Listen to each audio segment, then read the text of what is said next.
नमस्कार मित्रों, स्वागत है आप सभी को आपके अपने चैनल एग्जाम हैप्पी में।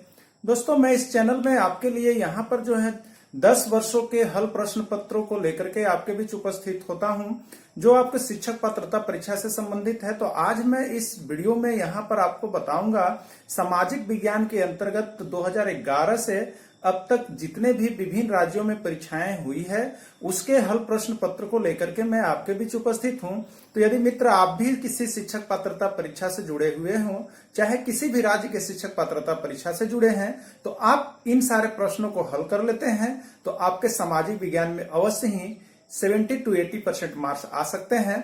इसलिए आप इन चैनल से जुड़ करके आप अपनी शिक्षक पात्रता परीक्षा की तैयारी शुरू कर दें, चाहे वो किसी भी स्टेट की हो। तो मैं यहाँ पे जो भी प्रश्न लेकर के आया हूँ वो किसी न किसी राज्य से जुड़ा हुआ प्रश्न है जो कि आया हुआ है। तो चलिए देखते हैं प्रश्न कि किस राज्य से आया है और प्रश्न क्या है।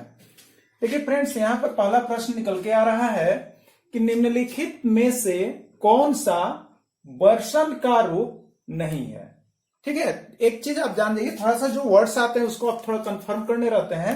देखिए, वर्षन का रूप और नहीं है, ये दो चीज जो होते हैं आपको जानने। सबसे पहले तो देखना है नहीं, मतलब इसमें कौन नहीं है। तो 4 गो है, 4 ऑप्शन में से एक ऑप्शन आपको ऐसा ढूंढना है जो वर्षा से संबंधित नहीं है, और 3 ऑप्शन होंगे जो वर्षा से संबंधित होंगे। तो आइए जानते हैं सबसे पहले थोड़ा सा कि वर्षन क्या चीज है। तो मित्र, आप लोग देखते हैं, हम सभी लोग देखते हैं कि जल का कुछ न कुछ अंश जो हमारे पृथ्वी पर किसी न किसी रूप से पहुंचती है। तो वो जल का अंश, जो पानी का अंश जो पृथ्वी पर कुछ न कुछ किसी न किसी रूप से हमारे धरती पर पहुंचती है, उसको हम लोग कहते हैं वर्षण का रूप। तो एक तो हो गया कि बरसात का मौसम जिसमें बहुत अधिक मात्रा में वर्षा होती है और पानी जो होता है पृथ्वी पर आ जाती है, वर्षा हो गया।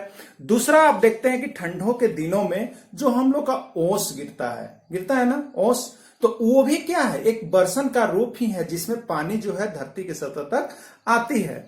अगला हम देखते हैं कि यहाँ पर जो हिम होते हैं, बर्फ होते हैं, वो भी पिघल करके हमारे पृथ्वी की सतह पर आते हैं। यानी वैसे कार्य जिससे आपको पानी जो है पृथ्वी की सतह पर आते हैं, चाहे वो वर्षा के रूप में, चाहे हिम के रूप में, चाहे ओस के रूप में, चाहे धुंध के रूप में, चाहे कुहासा, यानी पानी अगर आता हो तो वो वर्षण का रूप है फ्रेंड्स। तो आइए अब चलते हैं, ऑप्शन देखते हैं, उसके बाद ही आप सही जवाब दे पाएंगे कि क्या इसमें सही ऑप्शन होगा। तो आइए देखिए, यहाँ पर पहला है फ्रेंड्स वर्षा। तो आपको तो अभी हमने बताया कि वर्षण मतलब कि बरसना चाहिए और वो पानी किसी रूप में पृथ्वी पर आना चाहिए, तो वर्षण इसका है, वर्षण जो है आपका सही है। इसमें ओस भी जो है वर्षण का रूप है।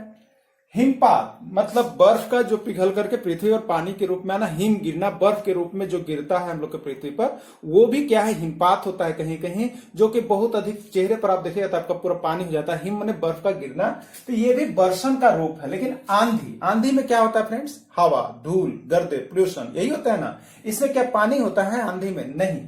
तो ये जो है वर्षण का रूप नहीं है। और आपसे पूछा है कि कौन वर्षण का रूप नहीं है, यानी आंसर आपके कौन होंगे फ्रेंड्स, डी होंगे। क्या होंगे, डी। इसमें वर्षण का रूप नहीं है, इसमें पानी जो है नहीं निकलता है। तो इस तरह से फ्रेंड्स यदि आप बारीकी से इस तरह के प्रश्न को पकड़ेंगे तो आप अवश्य अच्छे मार्क्स कर पाएंगे।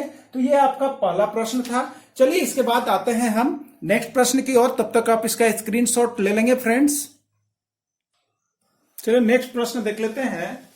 आपके पास है कि पृथ्वी पर सबसे अधिक जल पाया जाता है। देखिए प्रश्न है आपका बिहार टेट 2011 का है और राजस्थान टेट 2013 का है, वो प्रश्न है। तो आपको बताना है कि पृथ्वी पर जो सबसे अधिक जल पाया जाता है वो कहां पे पाया जाता है। तो सबसे पहले आप इसके अंतर्गत जल का जो टॉपिक है, जल को आप पढ़ लेंगे फ्रेंड्स। मैं आपको यहाँ पर थोड़ा सा डीपली बता देता हूं, उसके बाद मैं चलूंगा ऑप्शन की ओर। तो देखिए पृथ्वी पर जो हमारा जल की बात है, तो 29%, लगभग 30% भाग स्थल है और यहां पर जो है कि 70-71% भाग जल है। अब इसी 70-71% भाग जो जल है उसके अंतर्गत सबसे अधिक जल जो पाया जाता है वो महासागरों में पाया जाता है। ठीक है, और वो लगभग जो होता है आपका 89-90% भाग जो है महासागर का जल है, और वह जल ऐसा है जो कि खारा होता है और पीने लायक एकदम नहीं है। ठीक है, लेकिन 11% भाग जो जल बच गया या 10% भाग जो जल बच जाता है वह आपका नदियों में पाए जाते हैं, झीलों में पाए जाते हैं और इसी तरह से और भी धरती के सतह पर पाए जाते हैं। लेकिन इसमें भी बहुत से जल जो है पीने लायक नहीं है, सिर्फ 2% भाग ही जल पीने योग्य होता है। तो इस तरह से अब आप जान पाए यहां पर कि सबसे अधिक यदि जल है तो वो कहां पर है फ्रेंड्स, आपको महासागर में है और 70% का 90% भाग लगभग जल जो है महासागर में है, बाकी नदियों में है, झीलों में है, बांधों में है, तालाबों में है। इस तरह का 11% जल के अंतर्गत डिस्ट्रीब्यूट होता है। तो अब आप यहां पर देखेंगे ऑप्शन, आप जल के बारे में जान गए हैं, अब ऑप्शन देखिएगा तो आप बता सकते हैं। तो देखिए यहां पे पहला दिया है नदियों में, तो हमने क्या बताया कि नदियों में 11% के अंतर्गत जो जल है वो नदियों में पाया जाता है, ये नहीं है। एंटार्कटिका ये भी नहीं है। महासागर में तो आप देख रहे हैं महासागर में कितना पाया जाता है, तो 90% के लगभग जल जो है महासागर में होते हैं, क्योंकि सभी प्रकार के जल लगभग जाकर के महासागर में मिल जाते हैं। और कुछ जल जो इधर है वो नदियों में रहते हैं, झरनों से मिलते हैं, तालाबों में रहते हैं, बांधों में बांध किए हुए रहते हैं। तो इस तरह से 90% यानी सबसे अधिक अगर जल आपको कहीं पाया जाता है तो फ्रेंड्स कहां पाया जाता है, महासागर में, और ये झील में भी नहीं पाया जाता है। तो इसका ऑप्शन आपका हो जाएगा महासागर। यानी पृथ्वी पर यदि सबसे अधिक जल पाया जाता है तो वो कहां पाया जाता है, आप अब जान गए होंगे, वो महासागर में पाया जाता है। तो चलिए आप इसका स्क्रीनशॉट ले लें, फिर हम आते हैं नेक्स्ट प्रश्न के साथ। नेक्स्ट प्रश्न देखिए फ्रेंड्स, आपके पास है कि निम्नलिखित में से कौन सी भारतीय संविधान की विशेषता है। तो यहां पे आप देखेंगे सबसे पहले इस तरह के प्रश्न को बनाने के लिए आपके टॉपिक जो है, जो सिलेबस बने हुए हैं, वो भारतीय संविधान का पढ़ना है। इंडियन जो कॉन्स्टिट्यूशन है उसको पढ़ना है आपको, भारतीय संविधान को पढ़ना है। तो कौन सी विशेषता है, तो भारतीय संविधान की बहुत ही विशेषता है। तो हम यहाँ पे क्या करेंगे, ज्यादा नहीं, हम अपने ऑप्शन की ओर देखेंगे और उसके बाद उस पर विशेष डिस्कस करते चलेंगे कि क्या सही है और क्या सही नहीं है। तो इसके लिए आप भारतीय संविधान की विशेषता को अवश्य पढ़ लीजिएगा, जो कि उसमें बहुत सारे ऑप्शन दिए हुए हैं। भारतीय संविधान जो है हम लोग का बहुत अच्छा संविधान है, सबसे बड़ा संविधान है, सबसे लचीला है, सबसे विस्तृत है, बहुत देशों से लिया गया, सब बहुत सारी विशेषता है। तो हम यहाँ ऑप्शन की ओर देखेंगे क्या ऑप्शन कुछ दिया हुआ है, उसके बाद हम लोग इस पर डिस्कस करेंगे। तो आइए देखिए भारतीय संविधान की कौन सी विशेषता है, इसके बारे में आपसे पूछा जा रहा है कि कौन सही है। तो आइए देखिए कौन सही है और क्या सही है। सबसे पहला चीज दिया जा रहा है कि यह सबसे विशाल है। जी हाँ फ्रेंड्स, तो भारतीय संविधान जो है विश्व के देशों के जितने भी संविधान है उसमें यह भारत का संविधान जो है वो सबसे विशाल संविधान है। यह आपका सही ऑप्शन होता है।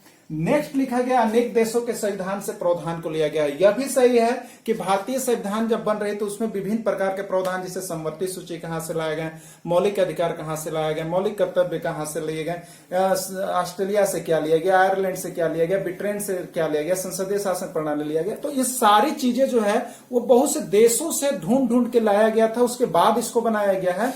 तो यह अनेक देशों के संविधान से प्रावधान को ला करके बनाया गया है। तो ये भी देखिए आपके ऑप्शन सही हो जा रहे हैं। अगला यह लचीला है। जी हाँ फ्रेंड्स, तो यह लचीला है। लचीला कहने का मतलब है कि भारतीय संविधान को इस प्रकार से बनाया गया है कि जब कभी भी आवश्यकता पड़े तो उसके संविधान में संशोधन करके कुछ नया जोड़ा जाए। ऐसा नहीं कि एकदम कठोर है, अब उसको तोड़ा नहीं जा सकता, उसमें संशोधन नहीं किया जा सकता है। तो लचीला कहने का तात्पर्य है कि भारतीय संविधान में इस तरह से नियम बनाए गए हैं कि अगर हमें आवश्यकता पड़े तो मैं उसको यहाँ पे क्या करूं कि संशोधन करके उसमें कुछ जोड़ सकूं। तो इस तरह से भारतीय संविधान क्या है, लचीला भी है। यह भारतीय संविधान की विशेषता है। नेक्स्ट ऑप्शन है इनमें से सभी। तो देखिए फ्रेंड्स, आपका इस सभी जो है भारतीय संविधान की विशेषता थे, तो इसलिए आप इसमें से टिक किस में से करेंगे, इनमें से सभी। तो आप अगर यहाँ शिक्षक पात्र परीक्षा देने जाते हैं तो आप भारतीय संविधान के बारे में विशेषता अवश्य पढ़ लीजिएगा, क्योंकि हो सके कि इससे कुछ और अलग निकल के आ जाए। तो इस तरह से भारतीय संविधान की विशेषता आप पढ़ लेंगे। तो चलिए स्क्रीनशॉट ले ले, फिर हम आते हैं नेक्स्ट प्रश्न की ओर। चलिए फ्रेंड्स, नेक्स्ट प्रश्न आपके पास आ गया है। आप देखेंगे प्रश्न में दिया रहा है कि भारतीय सेना के तीनों अंगों का प्रमुख होता है। ठीक है, भारतीय सेना के 3 अंग जो आप जानते होंगे, थल सेना, स्थल सेना, वायु सेना। ये 3 अंग जो होते हैं, स्थल सेना, जल सेना और वायु सेना, 3 अंग जो होते हैं, उन तीनों सेना का कोई ना कोई प्रधान होता है।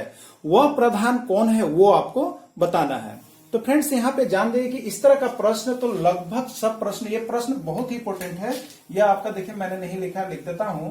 ये बीटेट 2011 का है, सीजी टेट 2015 का है और यू टेट 2013 का है। तो इस तरह से आप यहाँ पे देख रहे हैं फ्रेंड्स कि 2013 नहीं 2015 का है। इस तरह से आप देख रहे हैं यहाँ पे कि सामाजिक विज्ञान के अंतर्गत ये प्रश्न जो है बहुत बार आए हुए हैं, इसमें कोई चेंजिंग नहीं होता है। तो आप जान लीजिए कि जो तीनों सेनाएं होती है उन तीनों सेनाओं का प्रधान कौन होता है। यदि आप पढ़े हुए तो आप टिकिंग कर ही लेंगे, लेकिन नहीं पढ़े हुए तो थोड़ा सा मेरे डिस्कस को सुन लीजिएगा, जिससे क्या होगा कि आप पहली बार अगर पढ़ रहे हैं तो आपको फिर से अगर प्रश्न आया तो आप उसको गलती नहीं करेंगे। सबसे पहले है रक्षा मंत्री। तो ये तो ठीक है, रक्षा मंत्री जो है वो रक्षा के हैं, डिफेंस से जुड़े हुए हैं, लेकिन ये तीनों सेना का प्रधान नहीं है, किसी सेना का प्रधान नहीं होते हैं, ठीक है। उपराष्ट्रपति, यह भी जो है किसी सेना से संबंधित नहीं है, सेना का प्रधान नहीं है। सेनाध्यक्ष, सेनाध्यक्ष जो होता है प्रत्येक सेना का अलग अलग होता है, जिसे थल सेना का सेनाध्यक्ष अलग है, जल सेना का अलग है, वायु सेना का अलग है, तीनों का प्रधान ही नहीं होते, किसी एक का होते हैं। और राष्ट्रपति, तो जी हाँ, अब एक ही ऑप्शन हमारे पास बच गया फ्रेंड्स, राष्ट्रपति। तो आप ये जान जाइए कि राष्ट्रपति जो है तीनों सेनाओं का प्रधान होते हैं, यानी लास्ट डिसीजन जो होता है वो आपके राष्ट्रपति के पास होते हैं, जो कि वो डिसाइड करते हैं कि क्या होना चाहिए और क्या नहीं होना चाहिए। यानी अब आप जान जाइए कि भारतीय सेना के जो 3 अंग हैं, उन तीनों सेना के अंगों का प्रधान कौन होता है। तो उन तीनों सेनाओं के अंगों का प्रधान जो होता है वो हमारे राष्ट्रपति होते हैं, जो ऑप्शन आपका डी सही होता है। देखिए इसमें डी ऑप्शन सही है। तो चलिए फ्रेंड्स चलते हैं नेक्स्ट प्रश्न की ओर, आप इसका स्क्रीनशॉट ले लेंगे। देखिए फ्रेंड्स नेक्स्ट प्रश्न आपका है, भारत का एकमात्र क्रियाशील ज्वालामुखी है, ठीक है, भारत का एकमात्र क्रियाशील ज्वालामुखी जो है वो कहां है, ये आपको बतलाना है इस ऑप्शन में। चलिए ऑप्शन देखते हैं। पहला ऑप्शन है मेघालय। तो आप जान जाइए कि मेघालय में जो है क्रियाशील ज्वालामुखी नहीं है, वहां अक्रियाशील है लेकिन क्रियाशील ज्वालामुखी नहीं है।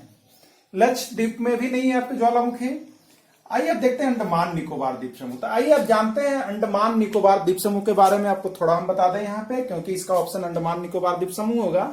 देखिए अंडमान निकोबार द्वीप समूह जो है वो भारत का सबसे बड़ा द्वीप समूह है, और इस द्वीप समूह में जो होते हैं अंडमान निकोबार द्वीप समूह के बैरन द्वीप में जो है कि भारत का यहाँ पे जो है जागृत या सक्रिय ज्वालामुखी पाया जाता है। यानी अंडमान निकोबार द्वीप समूह भारत का सबसे बड़ा द्वीप समूह है, और इस द्वीप समूह के बैरन द्वीप में भारत का जागृत ज्वालामुखी या सक्रिय ज्वालामुखी पाया जाता है। तो आपसे यही प्रश्न था कि भारत का एकमात्र क्रियाशील ज्वालामुखी कहाँ है, तो वो आपका अंडमान निकोबार द्वीप समूह में है, बाकी किसी में नहीं है फ्रेंड्स। तो आप इसको टिकिंग कर लेंगे, अंडमान निकोबार द्वीप समूह, और सी गोवा ये भी नहीं होगा, यानी आपका सही ऑप्शन इसमें जो होता है वो आपका सी होता है।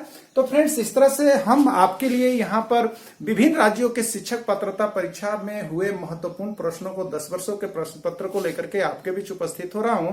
तो ये सामाजिक विज्ञान के अंतर्गत, इसी तरह पर्यावरण के अंतर्गत, इसी तरह मैथ्स के अंतर्गत मैं आपको सारे प्रश्नों का यहाँ पे इस चैनल के माध्यम से आपको दे रहा हूं। तो फ्रेंड्स यदि आपको अच्छा लगता है तो आप अपने चैनल एग्जाम हैप्पी को एक बार भरोसा दिलाइए, सब्सक्राइब कीजिए, लाइक कीजिए, कॉमेंट कीजिए। चलिए फ्रेंड्स फिर मिलेंगे आपसे नेक्स्ट वीडियो के साथ इसी तरह का वीडियो लेकर के, तब तक के लिए इतना ही।